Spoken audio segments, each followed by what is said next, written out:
Hello दोस्तों, नमस्कार।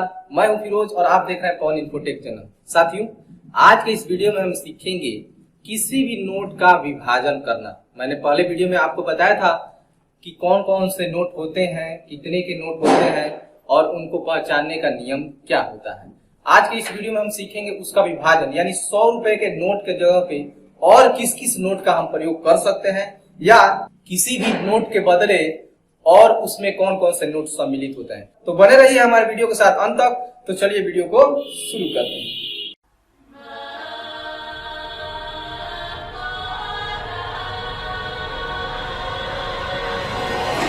प्यारे दोस्तों, एक दिन सरिता अपने दुकान पे बैठी हुई थी। अचानक मोहन उसके दुकान पे आया और उसने बोला कि मुझे 2 रुपए का चॉकलेट दो। सरिता ने 2 रुपए का चॉकलेट उसको दे दिया। अब वो सोच में पड़ गई कि मोहन को कितने रुपए वापस करे। मोहन ने 10 का नोट दिया था उसको। अब उसने अपने दादाजी से पूछा, दादाजी मैं मोहन को कितने रुपए वापस करूं? तो उसके दादा ने कहा कि बेटी 2-2 के 4 सिक्के वापस करो। क्या करो? 2-2 के 4 सिक्के वापस करो। सरिता ने क्या किया? 2-2 के 4 सिक्के मोहन को क्या कर दिया? वापस कर दिया। अब सरिता तुरंत अपने दादाजी के पास गई और उसने पूछा कि दादाजी आपने मोहन को 4 सिक्के क्यों वापस किया? मोहन ने तो सिर्फ 1 नोट दिया था और आपने उसको 4 सिक्के वापस कर दिए। तो उसके दादाजी ने बताया, बेटा 10 रुपए मोहन ने दिए थे, उसने 2 रुपए का चॉकलेट खरीदा। कितने रुपए का? 2 रुपए का चॉकलेट खरीदा और उसने रुपया कितना दिया था? 10 रुपया। अब उसके पास बचा कितना? तो 10 में से आप 2 घटाएंगे, कितना बच जाएगा? 8 बच जाएगा। तो 8 रुपए हमको वापस करना है। दादाजी ने सरिता को समझाया कि बेटा एक नोट के बदले दूसरा नोट की वैल्यू बराबर नहीं होती है। उस पे लिखा गया अंक निर्धारित करता है कि उसको मिलाने से वो उसके बराबर हो जा रहा है कि नहीं हो पा रहा है। यानी कि अगर हमारे पास 100 रुपए का एक नोट है तो उसको हमको 10 रुपए का हम एक नोट दे दें तो क्या उसके बराबर हो जाएगा? नहीं, हमको 10-10 रुपए का नोट मिला करके ये देखना पड़ेगा कि कितना नोट मिलाए कि हमको 100 रुपया हो जाए। उसके लिए कितना भी नोट की जरूरत पड़े तो हमको उसको क्या करना पड़ेगा? बराबर करना पड़ेगा। हमको ये नहीं देखना है कि वो एक नोट है तो उसके बदले में एक ही नोट दे। नहीं, हमको ये देखना है कि उस पे जो अंक लिखा गया है, यानी कि वो जितने रुपए का नोट है तो हम उससे छोटे छोटे कितने रुपए मिलाएं कि वो उसके बराबर हो जाए। तो चलिए इसके बारे में हम लोग कुछ सीख लेते हैं और सरिता के साथ साथ हम भी जान लेते हैं। उसके दादाजी ने सरिता को बताया कि बेटा 20 रुपए में 5-5 के कितने सिक्के होंगे, या 20 रुपए में 5-5 के कितने नोट होंगे। तो सरिता ने बताया, क्योंकि वह अपने दादाजी से पहले जान चुकी थी कि नोट के बराबर नोट नहीं दिया जाता है। उस पे जो अंक लिखा है, जो संख्या लिखी गई है, हम उसके बराबर करते हैं। तो सरिता ने जोड़ा कि दादा पहले हम 5 रुपया, फिर 5 रुपया, फिर 5 रुपया और फिर 5 रुपया, 1 2 3 4, यानी कि ये कितना हो गया? 20 रुपया। तो हमको कितना नोट लेना पड़ेगा? 1 2 3 4। हमको 20 रुपया को बराबर करने के लिए 5-5 रुपए का 4 नोट लेना पड़ेगा या 4 सिक्का लेना पड़ेगा। अब सरिता के दिमाग में ये बात चली गई कि किसी भी नोट के बराबर करने के लिए यदि उससे छोटे नोट का प्रयोग करते हैं या उससे छोटे सिक्के का प्रयोग करते हैं तो मायने ये नहीं रखता कि कितना सिक्का उसमें सम्मिलित हो जाएगा। मायने ये रखता है कि कितना सिक्का या नोट मिलाया जाए कि वो उसके बराबर हो जाएगा। समझ में आया? तो चलिए अब सीखते हैं कि क्या 50 रुपए में 2-2 के कितने सिक्के होंगे। क्या होंगे? 50 रुपए में 2-2 के कितने सिक्के होंगे। अब देखिए ये कितना है? 50। और इसमें 2-2 के कितने सिक्के होंगे? तो एक सिक्के का वैल्यू कितना है? 2 रुपया। अब इसी तरह से जोड़ते हुए आप जाएंगे तो सबसे पहले 2 जोड़ेंगे, फिर 2 जोड़ेंगे, इसी तरह से आप जाएंगे कितनी बार? 25 बार आपको जोड़ना पड़ेगा, क्योंकि 2 का एक सिक्का हो रहा है ना, अब 50 के बराबर करना है ना, तो हम क्या करेंगे, उसमें 2 से भाग कर देंगे। क्योंकि इसके पहले मैंने आपको बताया था कि जब भी किसी चीज को बराबर भागों में बांटा जाए उसी को हम क्या कहते हैं, भाग कहते हैं। और उस लेसन को मैंने पूरा वीडियो पढ़ाया है, उस पे एक वीडियो भी बना करके डाल दिया है। तो इसी तरह से हम किसी भी नोट को विभाजित कर सकते हैं कि उसमें 2 रुपए का कितना सिक्का सम्मिलित है, या उसमें 2 रुपए का कितना नोट सम्मिलित है, उसमें 5 रुपए का कितना नोट सम्मिलित है, उसमें 10 रुपए का कितना नोट सम्मिलित है। मैंने आपको बताया था कि किसी भी संख्या से दूसरी संख्या में भाग देना यह दर्शाता है कि वह अंक या संख्या उसमें कितनी बार सम्मिलित है। यहाँ पे दिया गया है कि 50 रुपए में 2 के कितने सिक्के, यानी कहने का मतलब है कि 50 रुपए में 2 रुपया कितनी बार सम्मिलित है। तो हम क्या करेंगे, 50 में 2 से भाग दे देंगे। क्या कर देंगे, 50 में 2 से भाग दे देंगे। अब 2 का पहाड़ा 2 बार पढ़ेंगे, 2 दूनी 4, 5 में से 4 गया 1, अब शून्य को यहाँ पे उतार लेंगे, 2 पचे 10, विभाजित हो गया पूरी बार। भागफल हमको क्या प्राप्त हुआ है, 25, यानी कि 50 रुपए में 2 के 25 सिक्के। क्या किया हमने निकालने के लिए, जिसमें हमको सम्मिलित करना है उसमें जितने सिक्के या जिस नोट को कहा जा रहा है उससे हम क्या कर देंगे, भाग देंगे, हमारा आंसर प्राप्त हो जाएगा।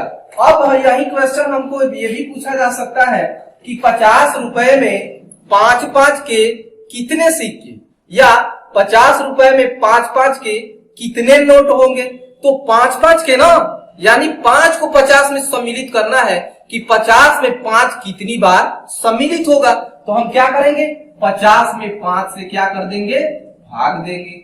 अब 5 से इसमें भाग देंगे तो 5 एकम 5, विभाजित हो गया, शून्य उतारा गया, शून्य बढ़ा दीजिए, यानी आपका भागफल कितना आया, 10 आ गया। यानी कि 50 रुपए में 5-5 के 10 नोट सम्मिलित है, या 50 रुपए में 5-5 के 10 सिक्के सम्मिलित है। क्लियर हुआ, यानी कि 10 नोट को मिलाया जाए, कहने का मतलब यह है कोई 50 रुपए का एक नोट आपके सामने लेकर के आता है और कहता है कि आप मुझे इसका छुट्टा दे दीजिए। क्या कर दीजिए, छुट्टे दीजिए, या छोटे छोटे नोट हमको दे दीजिए जिससे हमको किसी को देना है उसमें हमको दिक्कत न हो। क्योंकि आज आप इस नोट को 5 भागों में, 10 भागों में या किसी अन्य भागों में फाड़ के आप नहीं दे सकते। कहने का मतलब 50 रुपए का नोट है तो 10 रुपया हमको चाहिए, तो इसमें 5 भाग में आप फाड़ेंगे नहीं, उसी को अन्य नोट जिसपे 5 लिखा गया होगा उतने नोटों में हम क्या कर देते हैं, विभाजित कर देते हैं। ठीक है, यानी इसमें 5 रुपए के 10 सिक्के सम्मिलित है या 5 रुपए के 10 नोट सम्मिलित है। अगला देखते हैं, 10 रुपए में 2 के कितने सिक्के सम्मिलित होंगे। तो सबसे पहले लिख लीजिए 10 रुपया। अब उसमें 2 के ना कितने सिक्के सम्मिलित होंगे, तो क्या कर देंगे, उसमें 2 से भाग दे देंगे, आपका आंसर आ जाएगा 2 पचे 10, यानी 10 रुपए में 2 के 5 सिक्के सम्मिलित है। यानी 2-2 रुपए के 5 सिक्के हम किसी को दें या 10 रुपए का एक नोट दें, दोनों आपस में क्या होगा, बराबर होगा। यही किया गया था, सरिता ने क्या किया था कि 2 रुपए का उसको क्या कर दिया था, चॉकलेट दे दिया था, और उसके पास अब कितने सिक्के, अब 2 रुपए का चॉकलेट यानी एक सिक्का के बराबर तो उसने चॉकलेट दे दिया था। अब उसके पास कितना बचा होगा, तो 10 में से उस चॉकलेट वाली वैल्यू यानी 2 को हमने माइनस कर दिया, तो 8 रुपया बचा, जिसे 2-2 के सिक्कों में उसने क्या किया, विभाजित किया। 8 रुपए में 2-2 के कितने सिक्के, तो वही किया था सरिता ने। 8 में क्या किया, 2 से उसने भाग दे दिया, 2 चौके 8, यानी कि 4 सिक्के, और 4 सिक्के उसने मोहन को वापस कर दिए। इसी तरह से आपके पास भी कोई व्यक्ति आता है, अब वो इसी तरह से आपसे क्वेश्चन कर सकता है कि 10 रुपए में 1 रुपए के कितने सिक्के, या 10 रुपए में 1 रुपए के कितने नोट। तो क्या करेंगे हम, 1 रुपए के ना, तो टोटल वैल्यू कितनी है, जो एक नोट है बड़ा वाला उसको हम सबसे पहले लिख लेंगे। तो कितना है 10 है। अब उसमें 1 रुपए के कितने सिक्के, तो 1 से भाग दे दीजिए, आपका आंसर आ जाएगा 1 एकम 1 डिवाइड हो गया, शून्य उतारेंगे शून्य बढ़ा लेंगे, यानी कि 1 रुपए के 10 सिक्के या 10 नोट। यही पूछा जा सकता है 10 रुपए में 2 रुपए के कितने सिक्के, यह भी पूछा जा सकता है कि 10 रुपए में 5 रुपए के कितने सिक्के। तो जितने रुपए के सिक्के पूछा जाए या जितने रुपए का नोट पूछा जाए उससे हम क्या कर देंगे, उसको विभाजित कर देंगे। अब 10 में 5 रुपए के कितने सिक्के, तो 5 से विभाजित कर दीजिए, 5 दूनी 10, आपका आंसर आ गया। 2 सिक्के सम्मिलित होंगे या 2 नोट सम्मिलित होंगे। अब 100 रुपए में 20 रुपए के कितने नोट, सिक्के नहीं पूछा जाएगा कि इसके पहले वीडियो में मैंने बताया था कि 20 रुपए का सिक्का नहीं होता है, 20 रुपए का नोट होता है, वो दिखाया भी था मैंने विधिवत, उस वीडियो को आप जरूर देख लीजिए। अब 20 रुपए के कितने नोट, किसमें भाई 100 रुपया में, तो 100 में 20 का क्या कर देंगे हम, भाग दे देंगे, 20 बचे 100, यानी कि 100 रुपया में 20 रुपए के 5 नोट सम्मिलित है या 20-20 रुपए के 5 नोट मिलाएंगे तो मिलाकर के 100 रुपया हो जाएगा। यह भी पूछा जा सकता है कि 100 रुपए में 5 रुपए के कितने नोट या 100 रुपए में 5 रुपए के कितने सिक्के, तो क्या करेंगे हम, कितने रुपए में भाई, तो 100 रुपए में। अब कितना रुपया के, तो 5 रुपया के, भाग दे दीजिए, 5 दूनी 10, विभाजित हुआ, शून्य उतारा हमने, शून्य बढ़ा लिया, यानी कि 20 सिक्के या 20 नोट। यानी कोई व्यक्ति आपको 100 रुपए का एक नोट देता है तो आप उसको 5-5 रुपए का यदि नोट लौटाते हैं या 5-5 रुपए का सिक्का लौटाते हैं तो कितना नोट या सिक्का आपको वापस करना पड़ेगा, आपको 20 सिक्के या 20 नोट वापस करना पड़ेगा। समझ में आया। इसी तरह से कोई भी व्यक्ति आपसे सवाल पूछ सकता है या कोई व्यक्ति आपसे बड़ा सा एक नोट दे करके उसका छुट्टा या खुला आप लोग बोलते हैं कि हमको दे दीजिए, तो हमको इसी तरह से विभाजित करना है। आप उससे पूछ लीजिए कि आप अब मान लीजिए 50 रुपए का दे रहा है तो आप उससे पूछ लीजिए कितने कितने का नोट चाहिए, तो यदि 10 का कहता है तो 10 से 50 में डिवाइड कर दीजिए, 10 पचे 50, 5 नोट उसको दे दीजिए। यदि 5 का कहता है तो 5 दहा 50, 10 नोट दे दीजिए। 2 का कहता है तो 25 बार में जाएगा, आपका भागफल देखेंगे तो 25 सिक्का दे दीजिए। 1-1 का कहता है तो 50 सिक्का हम दे देंगे। समझ में आया। तो उम्मीद करता हूं आप किसी भी नोट का विभाजन समझ गए होंगे या कितने नोट या कितने सिक्के मिला करके एक बड़ा नोट तैयार कर सकते हैं। कहने का मतलब है 20 रुपए का नोट तैयार करना हो तो कितने सिक्के मिलाएंगे, 1-1 के, या 20 का नोट तैयार करना हो तो 2-2 के कितने सिक्के मिलाएंगे, या 20 का नोट तैयार करना हो तो 5-5 के कितने सिक्के मिलाएंगे, या 20 का नोट तैयार करना हो तो 10-10 के कितने सिक्के मिलाएंगे। इस तरह से हम आसानी से उसको छोटे छोटे भागों में भी विभाजित करके देख सकते हैं कि कितने नोट या कितने सिक्के का प्रयोग किया जाएगा जो उसके बराबर हो जाए। तो आज के इस वीडियो में बस इतना ही, मिलते हैं अगले वीडियो में, तब तक के लिए नमस्कार, जय हिंद, जय भारत।